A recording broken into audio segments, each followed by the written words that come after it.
Bom dia, boa tarde ou boa noite, independente do horário que você esteja nos acompanhando. Antes de iniciar a falar neste vídeo, eu gostaria de pedir perdão um pouco pela minha voz, pelo fato de estar gripado, mas daremos sim continuidade e início a mais essa atividade educativa na nossa Câmara Mirim do CCDS de Quixeramobim. Mais uma vez estamos trabalhando com a metodologia do canteiro de ideias. O nosso canteiro de ideias e aprendizagem, além de ser importante, traz para cada um de nós, tanto nós que apresentamos a vocês as ideias, como vocês que acolhem o nosso trabalho. É muito importante, pois traz esses conhecimentos que o mundo inteiro precisa saber, que a sociedade, de modo particular, necessita estar entendendo e compreendendo sobre determinado assunto social. Além disso, o nosso canteiro de ideia é de grande importância e valia, principalmente para os estudos de história.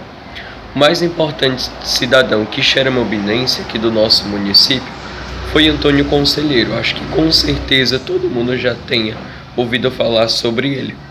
E ele será o nosso precursor, tema a ser abordado neste canteiro de ideias. Antônio Conselheiro será o nosso tema principal. É interessante que todos saibam que Canudos não foi apenas um dos movimentos sociais mais importantes da história do Brasil.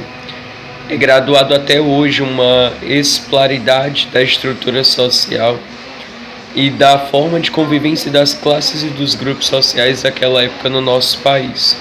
Foi num clima de guerra constante entre as famílias pelo aumento e consolidação dos seus espaços de domínio e de mando que nasceu Antônio Vicente Mendes Maciel, nosso conselheiro.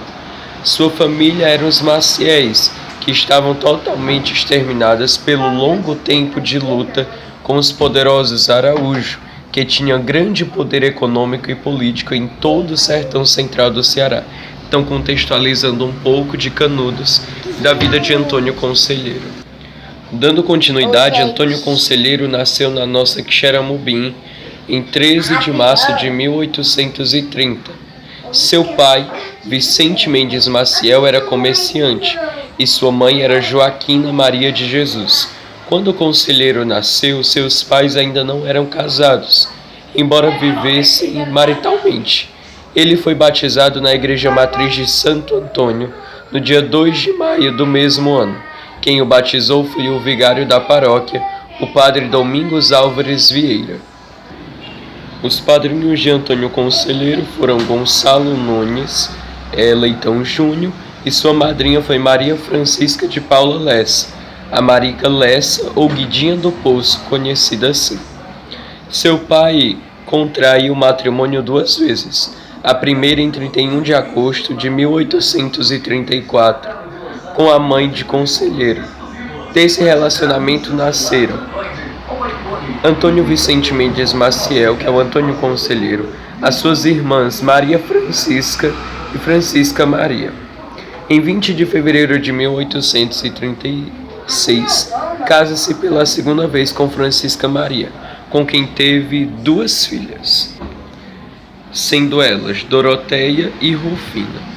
A sua infância não foi uma das mais tranquilas, não foi uma das melhores, pois muito cedo, aos 6 anos de idade, ficou órfão de mãe, e sua relação com sua madrasta era cheia de conflitos, como a gente bem conhece sobre a vida do conselheiro, essa, digamos assim, personalidade da sua madrasta, da qual ele não tratava ele muito bem. Ele era uma criança inteligente e ativa.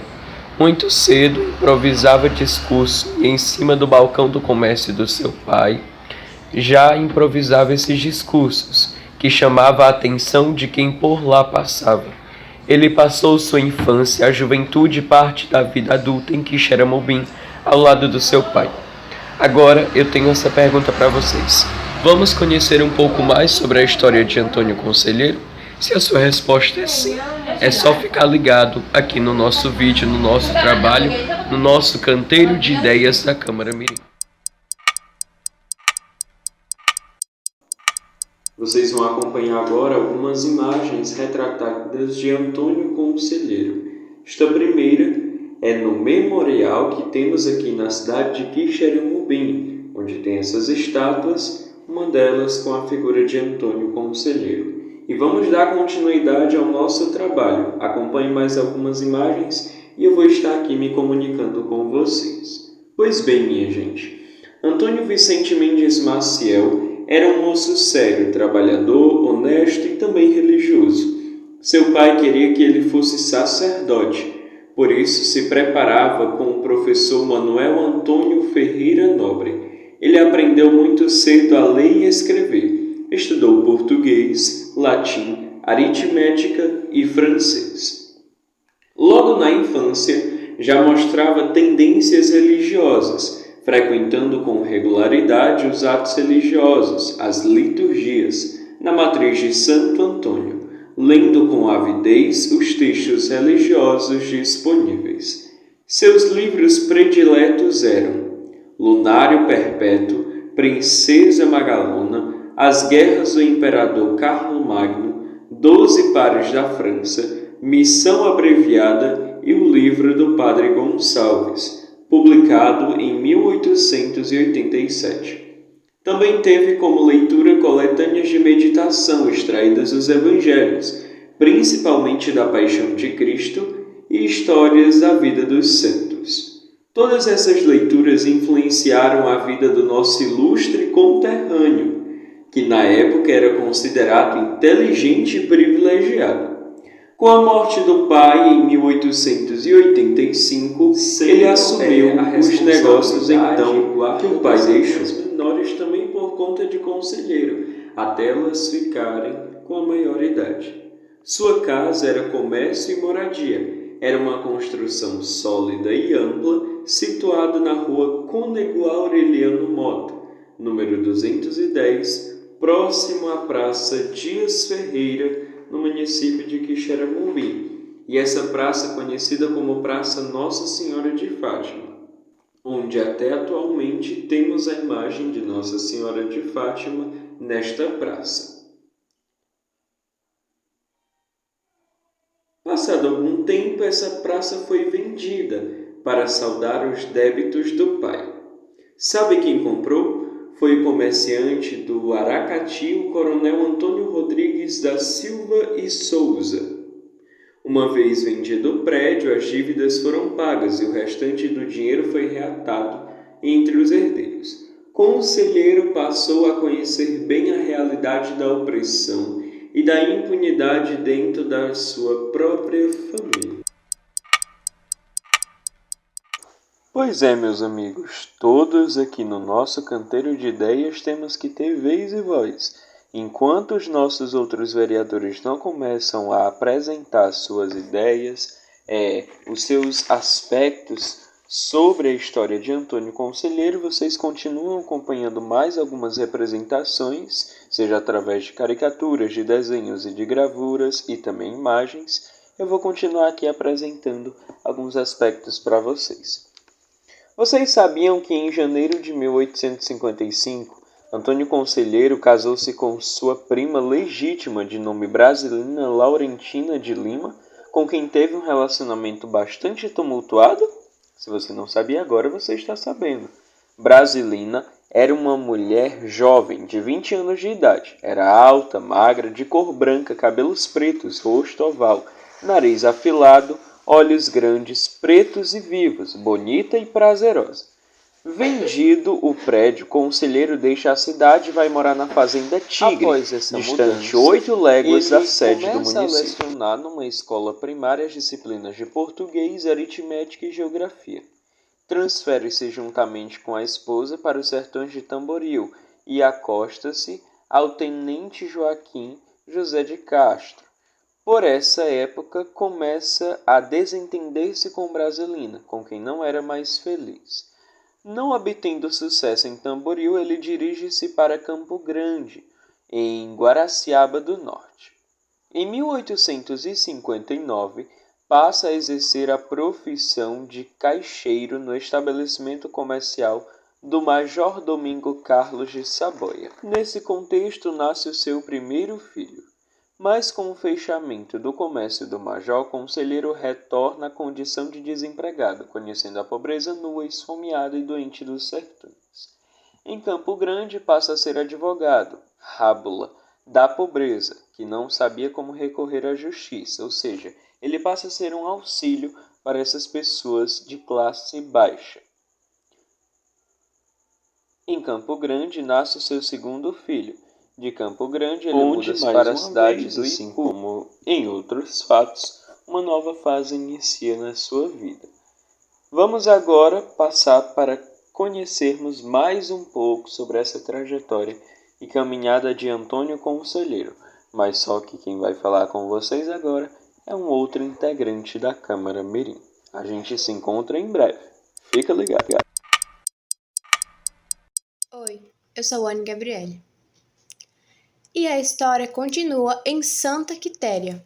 O conselheiro conhece e ama Joana Imaginária. Ela era feiteira de imagem de santo.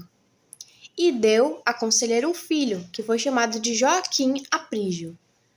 Mas logo depois, abandonou Joana Imaginária, começando suas andanças. Deixando o convívio de Joana Imaginária, reaparece em 1865 em Campo Grande. Depois de estar no Crato, retorna a Quixeramobim, sendo hóspede de sua irmã Francisca, na localidade de Paus Brancos, de onde passa em seguida em direção outra vez ao Cariri. Foi quando ele tornou-se camboieiro, sendo as bugigangas os seus principais produtos de venda. Conselheiro fixa-se em seguida na Várzea da Pedra, aqui no Quixeramobim, onde permanece por algum tempo. Mas ele contrai dívidas com o comendador José Nogueira de Amorim, que o leva à justiça, porém ele não resolveu o compromisso. Conselheiro foi intimado a comparecer no fórum. Ele não compareceu e desapareceu novamente.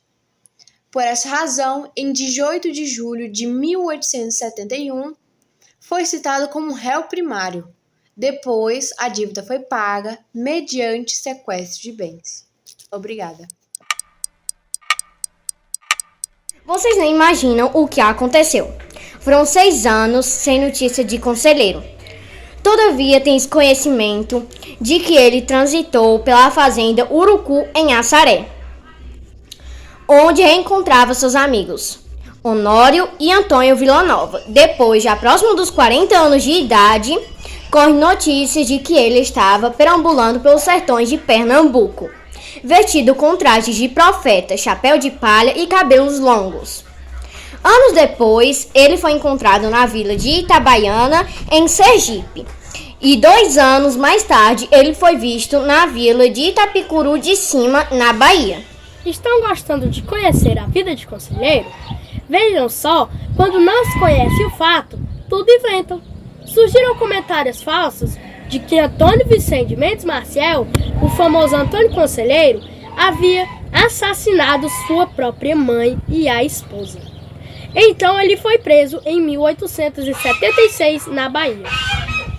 No trajeto para Salvador, ele foi bastante espancado pelos policiais da Bahia, porém não reclamava. Pedia apenas que o encaminhasse para o estado do Ceará. Quando chegou ao Ceará, ele foi interrogado em Fortaleza e logo enviado para Quixeramobim, sua terra natal. Como não foi apurado nenhum crime contra conselheiro, ele foi posto em liberdade pelo juiz Alfredo Alves de Mateus. Em liberdade, ele demora alguns dias em casas de parentes fora da cidade, mas resolveu ir até a casa de seu cunhado Lourenço, conhecido como Lourenço Pomba Seca, na fazenda Paus Brancos, vindo depois para Quixeramobim, e no caminho tentou furar com a faca seu cunhado, que defendeu-se imediatamente. Poderia ter sido preso novamente, mas como era tratado como um maluco, a prisão foi evitada. Com essa atitude, talvez ele quisesse vingar-se de seu cunhado, que por ter raptado sua irmã Francisca para casar-se. Eu me chamo Ana Graziele e estou aqui para fazer uma apresentação. Vamos lá? Outro fato interessante para aprendermos é que o delegado de polícia de Vila de Itapicuru denuncia conselheiro ao chefe de polícia, dizendo que o povo do sertão adorava Antônio Conselheiro como se fosse um deus vivo. Agora o peregrino dirige-se ao amago dos sertões das províncias limítrofes da Bahia, Pernambuco, Alagoas e Sergipe, indo assim de um lado para o outro do Rio de São Francisco. Em Pernambuco, mais uma vez, Conselheiro é preso e encaminhado para Recife.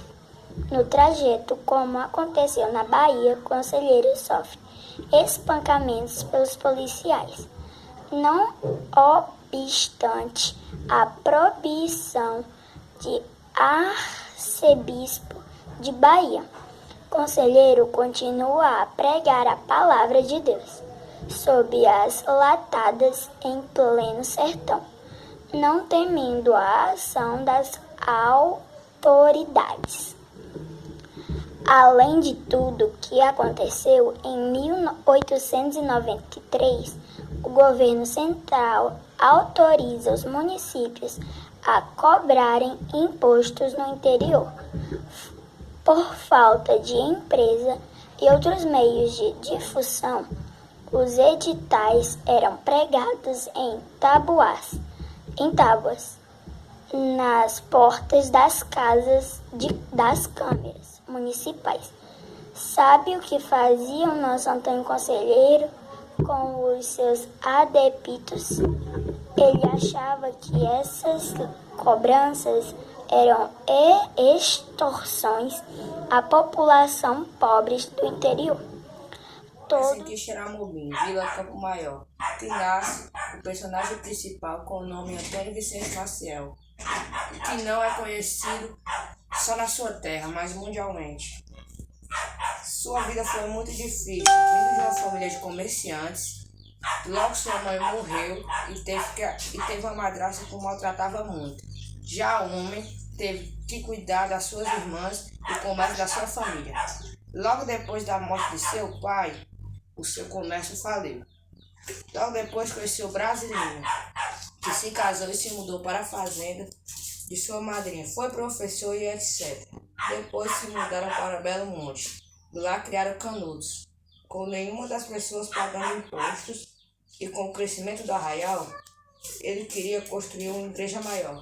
Levantou as paredes, encomendou a madeira e pagou adiantado, mas a madeira não veio. Então ele mandou um dos seus homens para buscar a madeira.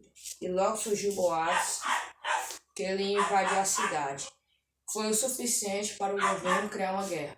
Olá, eu sou Ana Amélia, segunda secretária da Câmara de Vereador Mirim do CCDS de Quixeramobim. Já imaginaram os rebuliços que o nosso conselheiro fez no sertão?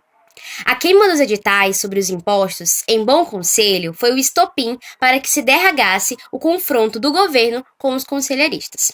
Com cerca de 30 soldados, vai ao encalço do conselheiro e seus seguidores. Ocorre um massacre em Macete, com morte de ambos os lados, mas a polícia é repelida. Depois desse episódio, e prevendo o que ainda estava por vir, conselheiro conduz sua gente para Canudos, uma fazenda abandonada, às margens do rio Vaza Barris, região bastante isolada e de acesso não muito fácil. Foi lá que Conselheiro fundou uma povoação e deu o nome de Belo Monte. No ano de 1893, acontece uma nova fase na vida de Antônio Conselheiro e de seus seguidores. Seus seguidores eram espalhados por vários estados do Brasil e dirigiam-se centenas de seguidores para o novo arraial. Famílias inteiras abandonavam suas moradias em busca da terra prometida. Era uma gente faminta e sem esperança. mas que via em Canudos a sua única salvação. Mas um fato interessante aconteceu ao nosso conselheiro. Ele foi ao Juazeiro adquirir certa quantidade de madeira com um dos representantes de autoridade daquela cidade. Tinha um prazo a ser entregue a madeira, mas ao terminar o prazo ajustado para o recebimento da madeira para ser usada no remate da igreja nova, não lhe entregaram nada. O principal representante da justiça em Juazeiro tinha uma velha dívida a saldar com o conselheiro desde a época que foi coagido a abandonar precipitadamente a comarca, alçatada pelos adeptos do conselheiro.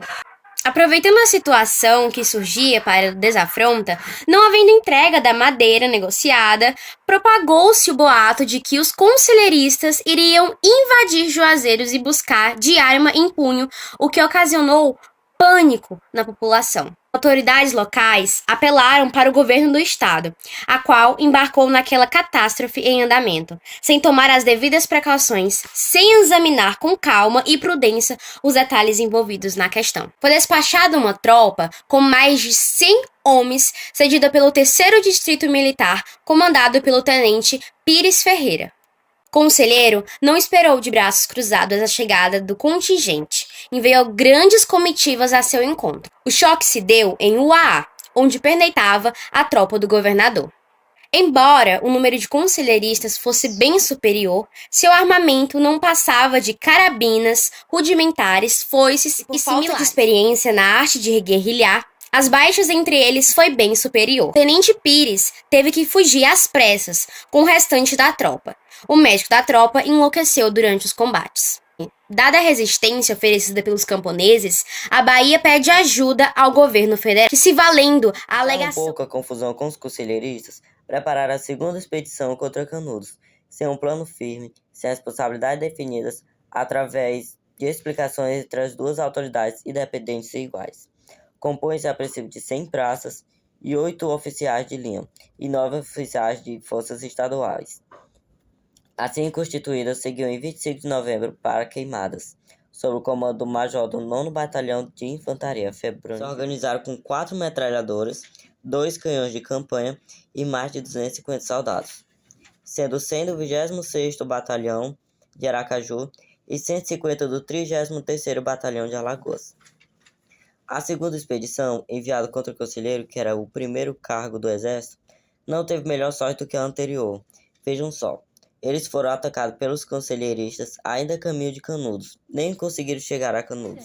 Usando de maneira empírica a tática de guerrilha, os seguidores de Conselheiro armaram emboscadas nas passagens montanhosas, importunando o exército em ataques rápidos e inesperados, de modo que compensasse com grande êxito a inferioridade de seus armamentos.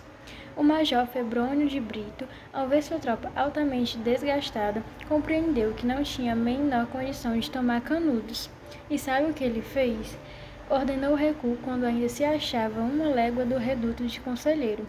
Isso aconteceu no final de janeiro de 1897. Débora, sou da Escola Horácio Xavier do Couto e vim fazer minha apresentação sobre Antônio Conselheiro. Quero cumprimentar que os soldados tiveram uma retirada difícil, porque os sertanejos perseguiram de perto os policiais. A derrota da segunda expedição veio mostrar que o conselheiro não era um simples chefe de bandoleiros ou amotinados. Mesmo assim, as autoridades se recusaram a utilizar um bom senso, a busca de uma solução pacífica negociada. Cuide-se de organizar nova expedição contra Canudos, sendo maior, mais forte e mais bem armada. A terceira expedição contra Canudos era conduzida por Moreira César. Tinha canhões importados, contava com 1.281 homens, um esquadrão de cavalaria e uma bateria de artilharia. A 8 de fevereiro de 1897, a força expedicionária estava toda reunida para o cenário da luta. Saber qual foi o resultado de tanta confusão? A imprensa de todo o país estampou em primeira página as informações chegadas do sertão baiano. Foi quando organizaram a quarta expedição. contava com 4.300 homens sob o comando dos generais General Arthur Oscar e Carlos do Amaral Savage e João da Silva Barbosa.